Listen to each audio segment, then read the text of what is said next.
Naniniwala ka ba sa pinagtagpo pero di tinadhana? Ako kasi, oo.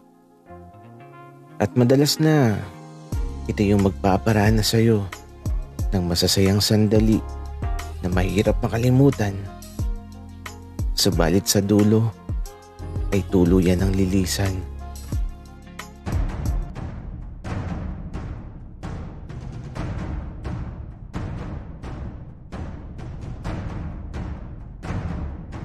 Kaibigan, huwag mong kalimutan mag-subscribe sa aming channel at huwag din kalimutan i-click ang notification bell at subscribe button. Subscribe na!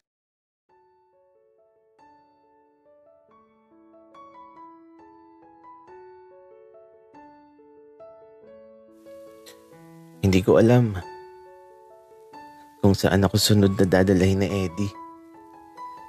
Basta ang alam ko, sa mga sandaling to, masayang masaya ako.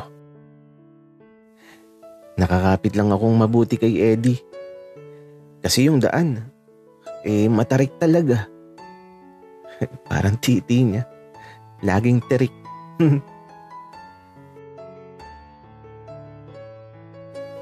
Francis, kumapit kang mabuti ha. Baka mamaya ay mahulog ka. Kung saan-saan ka pa naman nakahawak. Bakit Eddie? Ayaw mo ba? Gusto ko. Pero kumapit ka lang ng mabuti. Kasi matarik yung daan. Baka mahulog ka. Oo na Eddie. Wika ako. At ito, kumapit na ako ng mahigpit kay Eddie sa balikat niya. Kasi nakakatakot talaga yung daan. Pataas ng pataas. At habang pinagmamasdan ko ang dinadaanan namin, may mga ilang bahay akong nakikita. At hindi pala ganun karami ang nakatira dito. Tapos, magkakalayo pa yung mga bahay. At sa paglipas ng ilang sandali, naging mabagal na ang pagpapatakbo ni Eddie ng motor na gamit namin. At yung daan, naging paakyat at pababa na. Francis, malapit na tayo. Sige Eddie. Wika ako naman. Wala akong alam sa lugar na pupuntahan namin ni Eddie. Basta ang sabi niya, napakaganda sa lugar na yun. At habang binabaybay namin ang daan, bigla na lang dumilim at tila ba pumasok kami sa loob ng isang kagubatan. Namangha ako bigla sa lugar na to. Bigla kasing lumamig ang simoy ng hangin at napakakapal ng mga dahon ng punong kahoy na nagbibigay lilim sa daang tinatahak namin. Mula sa daang nakikita ko na napapalibutan ng napakadaming puno ng mahogany. Napapangiti na lang talaga ako kasi kakaiba ang lugar na to. Hindi ko may paliwanag pero sobrang ganda dito. Francis, andito na tayo.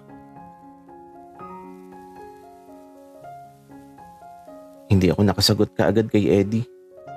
Sa halip, bumaba ako sa motorsiklo niya tapos eto, nagsimula akong maglakad sa gitna ng kalsada na napapalibutan ng napakadaming puno ng mahogany. Para akong nasa kagubatan. Sobrang ganda tapos ang tataas ng mga puno. At halos di mo na matanaw ang sikat ng araw sa kapal ng mga dahon na nagbibigay lilim sa kinatatayuan ko ngayon.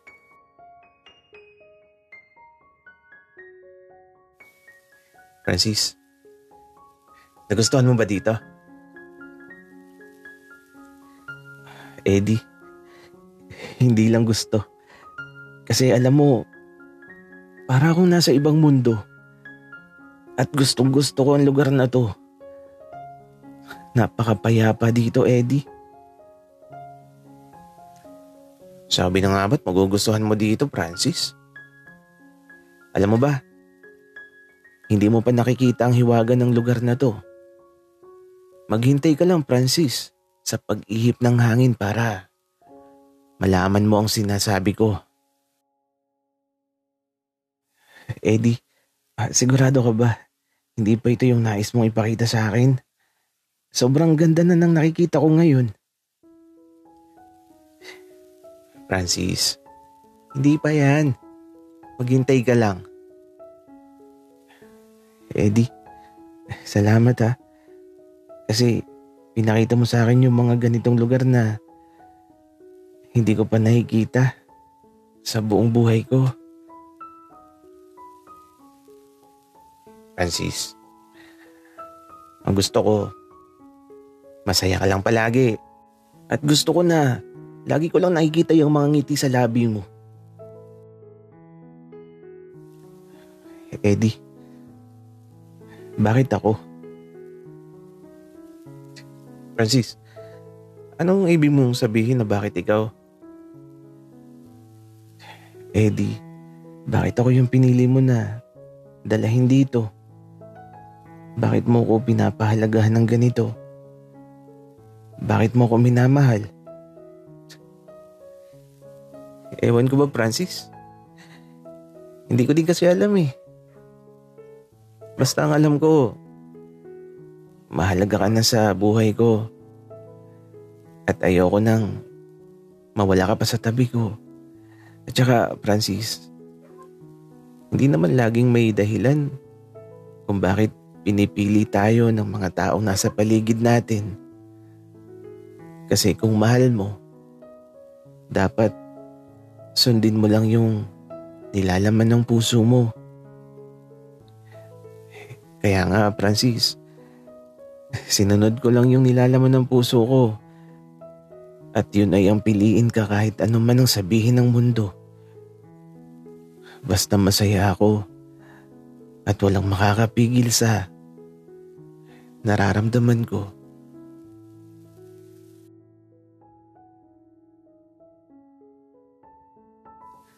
Habang pinagmamasdan ko si Eddie, nakikita kong seryoso siya sa mga bagay na sinasabi niya. Kaya lang, nahihiya ata kasi hindi siya natingin sa mga mata ko. Pasulyap-sulyap lang siya tapos ngingiti at ibabaling ang tingin sa ibang bagay. Nahihiya siguro si Eddie kaya eto, hinawakan ko ang mga pisngi niya. At isang halik ang ibinigay ko sa kanya.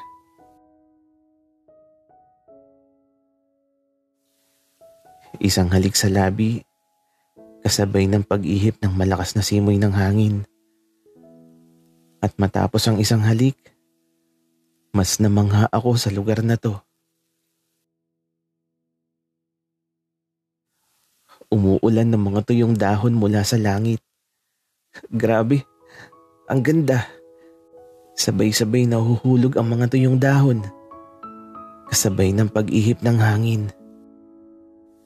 At kahit saan ka tumingin, tila ba umuulan ng mga dahon sa buong paligid. Grabe talaga. Ang ganda. At eto, habang masayang-masaya ako na pinagmamasdan ng pag-ulan ng mga napakadaming tuyong dahon ng mahogany hinila ako ni Eddie sa loob ng kakahuyan. Hawak niya yung kamay ko habang hinihila ako sa loob ng gubat. Siguro may ipapakita siyang mas maganda dito. Kaya ito, masaya lang ako. At eto, nang tumigil na kami, tumayo si Eddie sa likod ng malaking puno ng mahogany. At ako naman, naghihintay ng ipapakita niyang magandang bagay.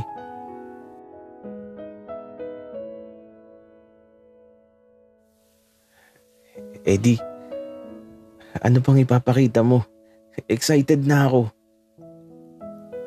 Francis, lumuhod ka na. Eto na oh, kanina pang naghihintay sa'yo. Gagi. Nagulat ako bigla sa pinakita ni Eddie. Inilabas niya kasi ang lato-lato. Kaya ito, napalingon ako sa buong paligid.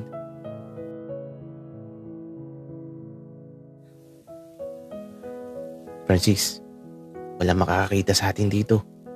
Bilisan mo na at may pupuntahan pa tayo. Hindi sana ako papayag sa kagustuhan ni Eddie, kaya lang sinabunutan niya ako at eto, napaluhod na lang talaga ako. Gagi talaga. Wala tuloy akong nagawa. Pero okay lang. Di ko talaga makakalimutan ang lugar na to. Lalo na ang bagay na ginagawa namin ni Eddie ngayon. Huwag niyo nang itanong kung ano yun. Basta, nabubulunan na naman ako.